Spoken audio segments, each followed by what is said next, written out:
आज हमने पढ़ा नीति वचन उसका 14वां अध्याय और उसके पहले पद से लेकर तीसरे पद तक। यहाँ लिखा है, हर बुद्धिमान स्त्री अपने घर को बनाती है, परंतु मूढ़ स्त्री उसको अपने ही हाथों से ढा देती है। यानी कि जो स्त्री बुद्धिमान होगी, अपने घर को बनाना यानी कि अपने परिवार को एक करके रखना। सिर्फ यही नहीं कि घर की गृहस्थी को जोड़ना, वो तो एक चीज़ है ही, लेकिन उसके साथ साथ अपने परिवार को जोड़ करके रखना, अपने बच्चों को अच्छी शिक्षा देना, अपने आप को इस तरीके से बना करके रखना कि दूसरे लोग भी उनकी ज़िंदगी से क्या रहे, आशीषित रहे, उसका परिवार भी क्या रहे, आशीषित रहे, एक साथ मिल करके रहे। पर लिखा है, पर मूढ़ स्त्री उसको अपने ही हाथों से ढा देती है। हम बहुत सारे घरों में देखते हैं कि वो घर क्या हो जाता है, टूट जाते हैं। क्यों? क्योंकि स्त्रियां क्या नहीं करती, कई बार सही रीति से नहीं चल पाती हैं। एक किस्सा मैंने सुना, मतलब हकीकत घटना है कि एक शादी हुई, उन लोगों ने अपनी पसंद की शादी करी और कुछ टाइम के बाद वो लड़की कहती है कि मैं घर का कुछ काम ही नहीं करूँगी, जो भी करना है मेरी सास ही करे। और 1-1.5 साल के अंदर ही उनकी शादी इस नौबत पे आ गई कि डिवोर्स होना है। तो जो मूर्ख है वो क्या करेगा, अपने ही हाथों से अपने घर को ढा देगा। उन्होंने, वो जो भी दीदी थी, जो भी थी, उन्होंने क्या किया, अपने आप से ही मूर्खता का काम किया कि उन्होंने अपने घर को तोड़ दिया, उसको ढा दिया।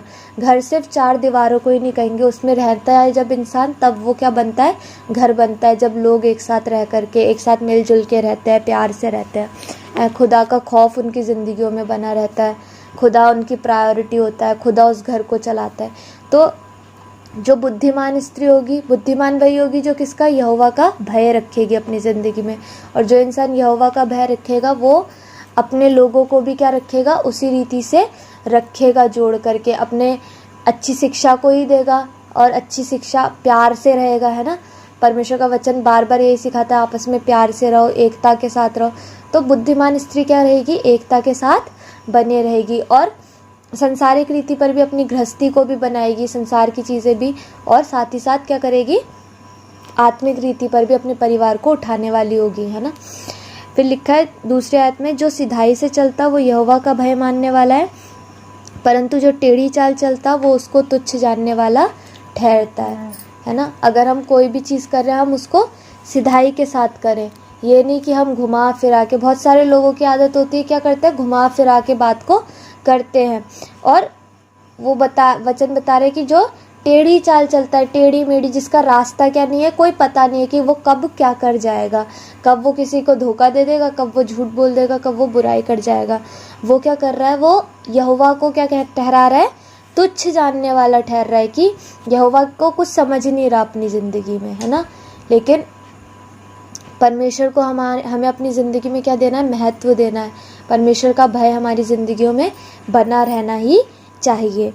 लिखा है तीसरी आयत में, मूढ़ के मुंह में गर्व का अंकुर है, परंतु बुद्धिमान लोग अपने वचनों के द्वारा क्या पाते हैं, रक्षा पाते हैं। कई सारे लोग क्या होते हैं, बड़ बोले होते हैं, है ना। वो क्या अपने आप ही हाँकते रहते हैं कि मैं ये, मैं वो, है ना। तो और इंसान क्या होता है, उनको भांप भी लेता है कि ये क्या कर रहे हैं, सिर्फ फेंक रहे हैं। लोग उनके लिए ऐसी वर्ड बोलते कि अरे यार आ गया, अब ये पकाएगा, अरे ये बहुत लंबी लंबी फेंकता है, अरे ये तो अपने मुँह मिट्ठू बनते रहता है ना। क्यों? क्योंकि मूढ़ जो है वो क्या है, उसके मुंह में अपने लिए ही गर्व का अंकुर है, यानी कि वो अपने आप से ही अपने लिए गर्व की बातें, घमंड की बातें बोलते रहता है। लेकिन लिखा है जो बुद्धिमान लोग हैं वो अपने वचनों ही के द्वारा क्या पाते हैं, रक्षा पाते हैं, है ना। परमेश्वर उनको क्या देता है, सुरक्षा देता है, उनके वचनों के ही द्वारा। परमेश्वर उनके मुंह में ऐसे बुद्धि के वचन डालता है कि उनकी रक्षा होने पाती है, वो आगे ज़िंदगी में अपनी तरक्की करने पाते हैं। तो हर एक चीज़ का क्या होता है, एक तरीका होता है। जैसे फिर मेरे को ध्यान में दानियल का उदाहरण आ रहा है, शद्रक मेशक अबेदनगो का, कि वो ऐसी जगह में थे कि बंदी बनाकर गए हुए थे।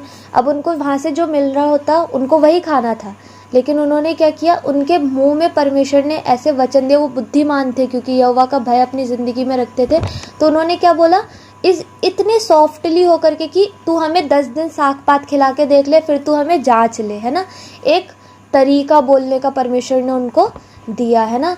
और अगर वो होते कि अरे नहीं हम क्यों खाएंगे, हम नहीं खाएंगे, हम तो बहुत खुदा को है ना। एक क्या बोला उन्होंने, तरीके से बोला। उन्होंने अपने मन में जाना कि हम क्या नहीं खा सकते, ये नहीं खा सकते, लेकिन हमें क्या करना है, हमें ये साग पात खाना है। पर उनको किस रीति से बोलना है, कैसे वचनों के द्वारा बोलना है, उसके द्वारा ही क्या हुई, उनकी रक्षा हुई, वरना उसी टाइम पे उन्हें काट डाला जाता है ना। और वो उनके नाम शायद हम उस रीति से नहीं पढ़ते जिस रीति से हम आज पढ़ते हैं। तो हमें इस तरीके का नहीं होना है कि हम बिल्कुल किसी की भावनाओं को चोट पहुंचाए। जैसे कई बार लोग होता है कि मेरे एलर्जी हो जाती है, मेरे दाने हो जाते हैं। तो एक तरीका होता है कि हम किसी को भी क्या करें, उसकी भावनाओं को भी चोट ना पहुंचाएं, और हम अपने भी जो हमारे नॉर्म्स है, हमारे मापदंड है, या हमारे जो भी हमारा अपना मानने का तरीका, हम उसको भी तोड़े नहीं, है ना। तो हमें परमेश्वर आशीषित और अनुग्रहित करे कि हम इस रीति से बन सके कि यहोवा का भय हमारी ज़िंदगियों में हो, और हम ऐसे अपने घर को, जो स्त्रियां वो अपने घर को इस रीति से चलाएं कि बुद्धिमानी के साथ चलाएं, मूर्खता के साथ अपने घर को ना चलाएं। तो परमेश्वर हमें आशीषित और अनुग्रहित करे और अपनी महिमा के लिए इस्तेमाल करे। आमीन।